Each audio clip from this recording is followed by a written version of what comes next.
Big City Police Department. Anybody in the house? We got another one deceased right here. Caesar 673 prioritize this channel. I have 2 deceased on the bed. I'm gonna clear the home. It started with a small break in routine that immediately raised concern. A woman failed to show up for a scheduled appointment, something completely out of character for her. She was reliable, consistent, and never missed commitments without notice. When calls and messages went unanswered, worry set in quickly. The friend knew this wasn't normal behavior and asked police to conduct a welfare check at the woman's home. That request would open the door to a scene no one was prepared for.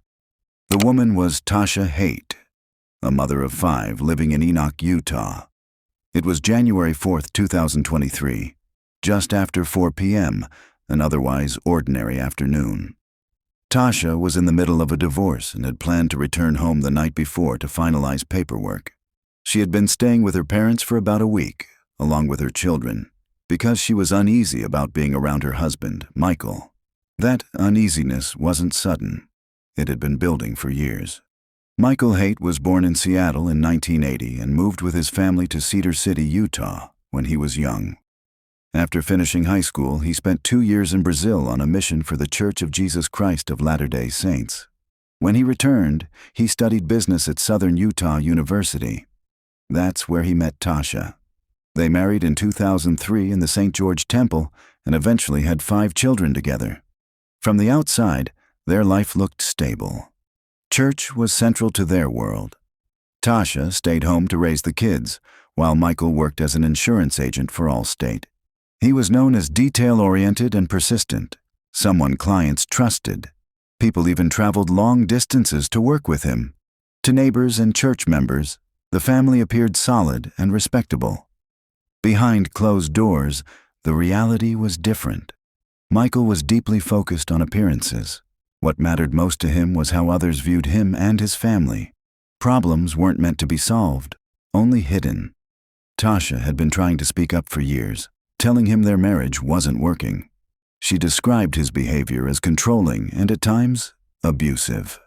These concerns weren't isolated comments or emotional outbursts. They were repeated warnings over a long period of time. One of the most obvious forms of control was money. Michael was the sole income earner and tightly managed every dollar. Each week, Tasha was given a fixed amount for groceries. Nothing more. When she once spent a small amount over the limit on a basic household item, Michael became angry and told her she should have sacrificed food instead. The message was clear. The limit mattered more than comfort or practicality. Even Christmas was restricted. Tasha was given a set amount per child and had to stretch it across all 5 kids. She did her best and was proud of what she managed, but the constant pressure wore on her. Quietly, she began saving small amounts from her grocery money, knowing she would eventually need it to leave. When she finally handed Michael the divorce papers, he refused to move out. He argued that leaving the home would make him look like he was abandoning his family and could be used against him later. So he stayed, even though the marriage was clearly over. Inside the home, everyday life felt tense and monitored. Michael blamed Tasha for things that went wrong, even accidents involving the kids. When furniture broke, he refused to help replace it and criticized her instead. She fixed things herself, without asking, because asking often made things worse. But even then, he was angry, not because of the outcome, but because she acted without permission. Over time, his control expanded beyond money. He took her car keys to prevent her from leaving. He took her phone to cut off communication. Tasha began to suspect the house was bugged. Conversations were kept quiet. Messages to friends were carefully worded to sound cheerful and harmless. She didn't want to give him a reason to pry further. What she didn't know was that Michael was secretly recording the family. He was collecting footage that made him look calm, patient, and reasonable. He was preparing for a legal fight, building a version of reality that painted him as the victim and her as the problem. Tasha confided in friends that she was afraid of what Michael might do, especially once the divorce became real. She had already spoken to police weeks earlier because she didn't trust him. There had been prior involvement from Child Protective Services as well. His anger wasn't new, and it wasn't hidden from the children. As the hours passed with no response from Tasha, that initial concern grew heavier. The silence felt wrong, and soon it would become impossible to ignore. Friends who spoke with police made it clear that Tasha's fear wasn't hypothetical. She had told them directly that she was worried about her safety if she went back home. They knew Michael had a history of anger and intimidation, and that Child Protective Services had already been involved before. Tasha had even contacted police weeks earlier to give them a heads up that a divorce was coming, simply because she didn't trust how Michael might react. One of the clearest warnings came from their own daughter. In January of 2021, their teenage daughter Macy contacted Child Services herself. She had seen and experienced enough to know something wasn't right. During one incident, the entire family was in the car driving on the freeway when Michael began screaming at Tasha. In the middle of his rage, he suddenly jerked the steering wheel, causing the car to swerve violently. The seatbelts cut into the children, leaving red marks across their bodies. It terrified them. That wasn't the only incident Macy described. She said Michael had grabbed her by the shoulders before and slammed her head into the edge of a couch. She talked about how he would stand over her and her siblings, face to face, breathing heavily, trying to intimidate them into silence. Living in that environment meant constantly walking on edge, never knowing what would set him off next. Michael didn't need alcohol or drugs to lose control. This was his baseline. And as the marriage deteriorated, his behavior escalated. One Sunday after church, the family was gathered in the living room. Their 12-year-old daughter was absent-mindedly playing with a phone charger. Michael told her to stop. When she didn't immediately comply, he exploded, not just at the child, but at Tasha. He screamed that they had the worst kids in the world, called them disrespectful and awful, then turned his rage fully toward his wife. He insulted her appearance, called her a terrible mother, and tore her down in front of the children. That moment changed something for Tasha. She realized this wasn't just about her anymore. If the kids were no longer reacting with shock, it meant they'd been living in this atmosphere for far too long. She knew she had to leave. In September 2022, Tasha met with an attorney and began the process of filing for divorce. Even then, she tried to protect her children from more disruption. She delayed serving the papers until after the holidays. When they were finally delivered to Michael at his workplace on December 27th, she made sure the kids were staying with a neighbor, just in case his reaction turned explosive. Instead, he acted calm, almost too calm. He called her like nothing had happened, asked about her day, and casually confirmed that he'd received the paperwork. Then he told her she needed to be gone before he got home. The children, he said, would stay with him. They didn't. Tasha left the house that day and went to stay with her mother, Gail, taking all 5 children with her. She wasn't willing to leave them alone with Michael, not even for a night. But Michael didn't accept that boundary. Over the next few days, he showed up at Gail's house repeatedly, asking Tasha to go for a drive with him, just the two of them, insisting they needed to talk. Tasha refused every time. She told him plainly that she had a bad feeling and that she didn't trust him. Eventually, she shut the door in his face. That Sunday, they all went to church, but Tasha made one more quiet decision. She didn't let Michael sit with the family. He sat alone. For someone who cared deeply about appearances, that public separation was humiliating. People noticed. People whispered. And for Michael, that loss of control in public only added to the pressure building underneath. Around this time, conversations with police turned to a darker concern: weapons. Friends told officers that there were firearms in the home.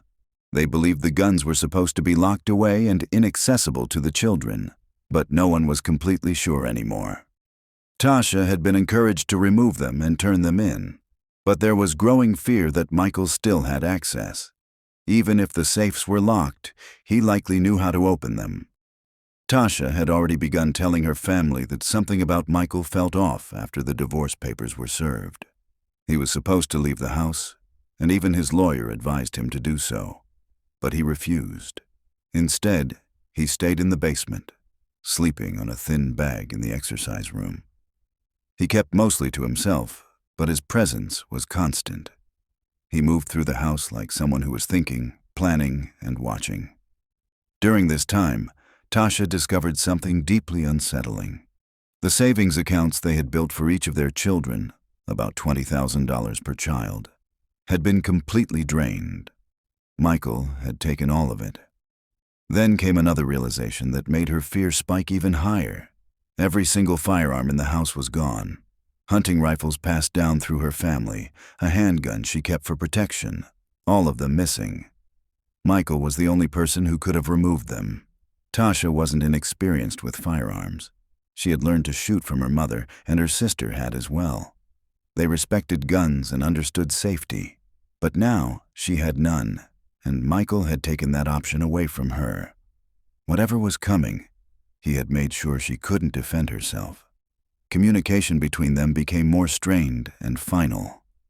Tasha made it clear she was done, that she could no longer tolerate the way she'd been treated, that she'd been silenced for too long. She wanted her freedom, and she wasn't backing down. Then everything went quiet. Police had already received one request for a welfare check, but as hours passed with no contact, another call came in. No one had heard from Tasha. No one had heard from the children. The silence itself became alarming. At 2:20 p.m., officers arrived at the home on North Albert Drive to conduct the welfare check. They knocked on the front door. Nothing. No movement. No voices. They waited and knocked again. Still nothing. After circling the house, peering through windows, and listening for any sign of life, they were met with the same unnerving stillness.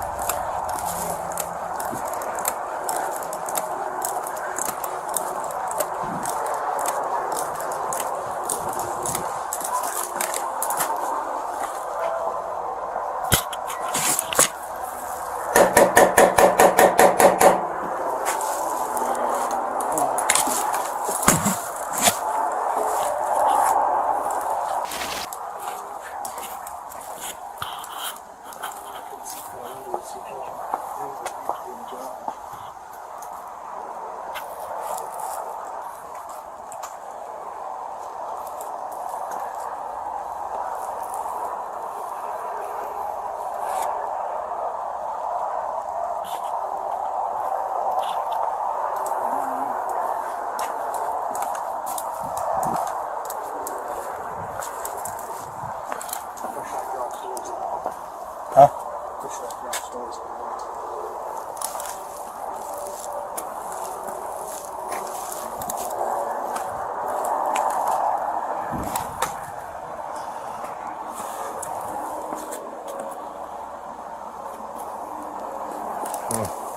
And these people you said come out of Hurricane?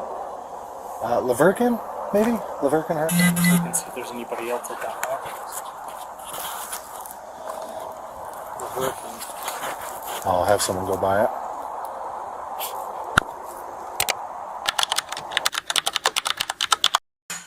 Oh. Yeah. Sorry, they were just asking. Let's go check. There's 5 kids. Yeah. Just use your camera. Yep. Phoenix City Police Department. Phoenix City Police Department. Yeah.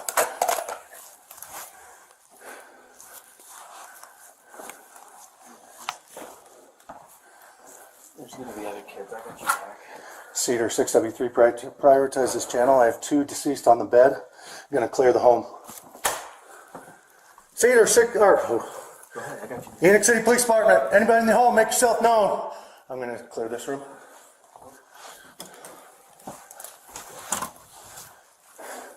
Nobody.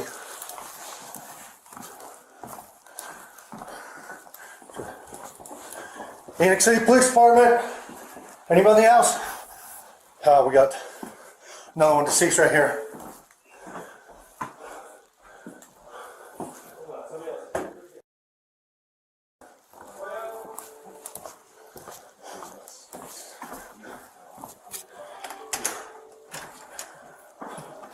Where have you gone? Where do we We need to clear the house. Clear here. We have one more deceased in this bed. Appears to be a gunshot to the face. Check in this room back here.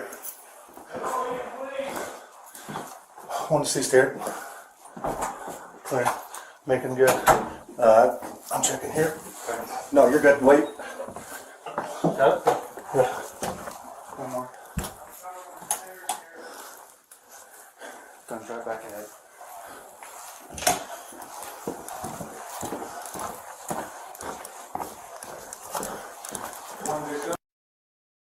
Shots to the head. Boys, get down here, make yourself known. 2, 4, 6. Hold right there, Chief. Union City Police Department. One more up top, blood on the bed.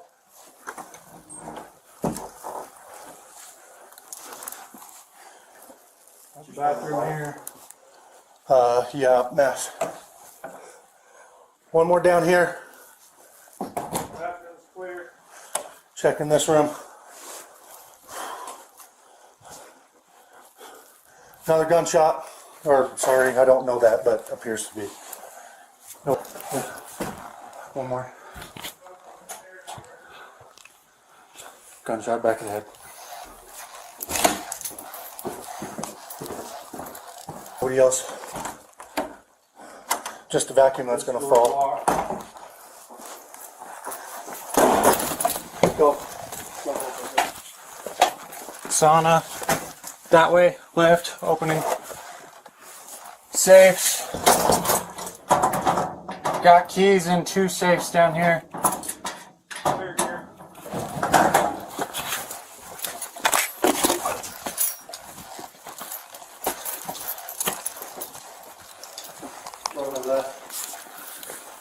I got you.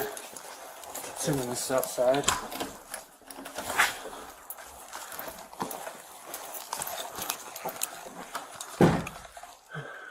Got another dead body. This is Michael here. Put it in one door, Chief, hold on. Go ahead for 671.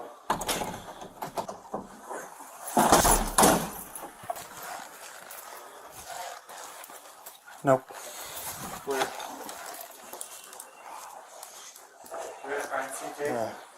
Cedar. Premises is cleared.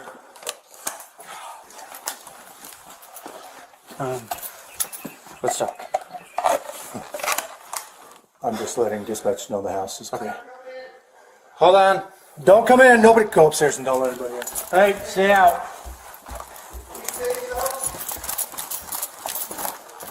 Just right here.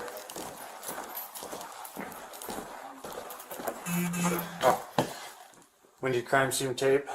Start fencing The off house. everything. You got some in your car? No. 'Cause I can't. Call Gary. Okay, I'll call.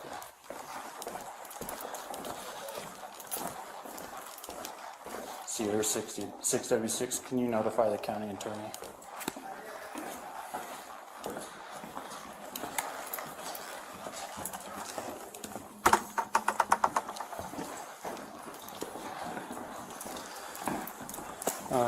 Hey, yeah.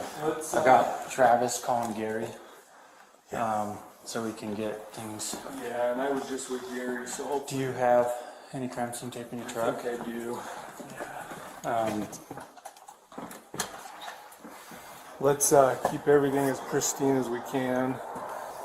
Love up section. As investigators pieced together the timeline, it became clear that the violence had unfolded hours earlier. In the early morning, sometime around 3 a.m., a neighbor woke up to what she thought were fireworks.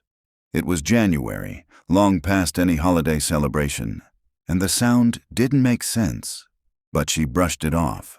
By the time daylight came, the house next door was already silent, and everyone inside was gone. The victims were soon identified.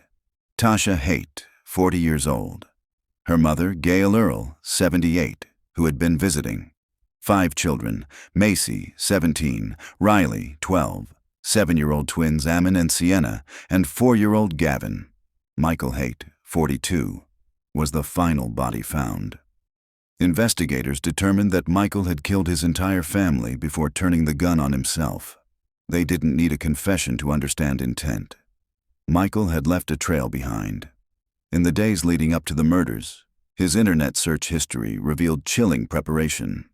He wasn't looking for counseling or advice on coping with divorce.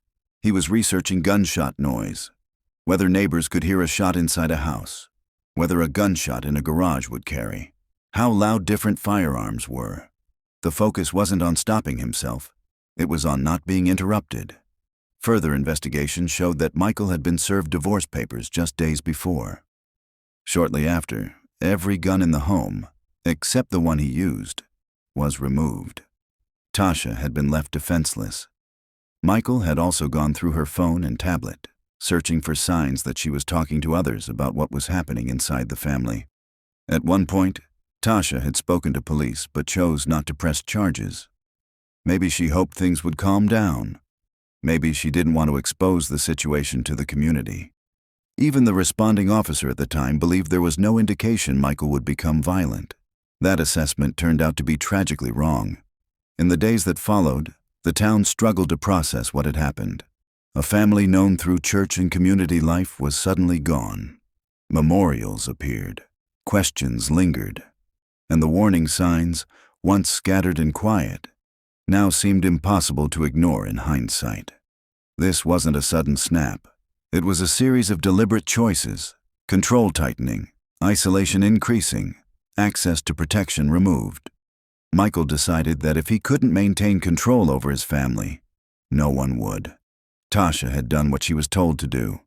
She spoke up, she asked for help, she filed for divorce, she tried to protect her children, and still, it wasn't enough. The story doesn't end with a neat lesson or an easy takeaway.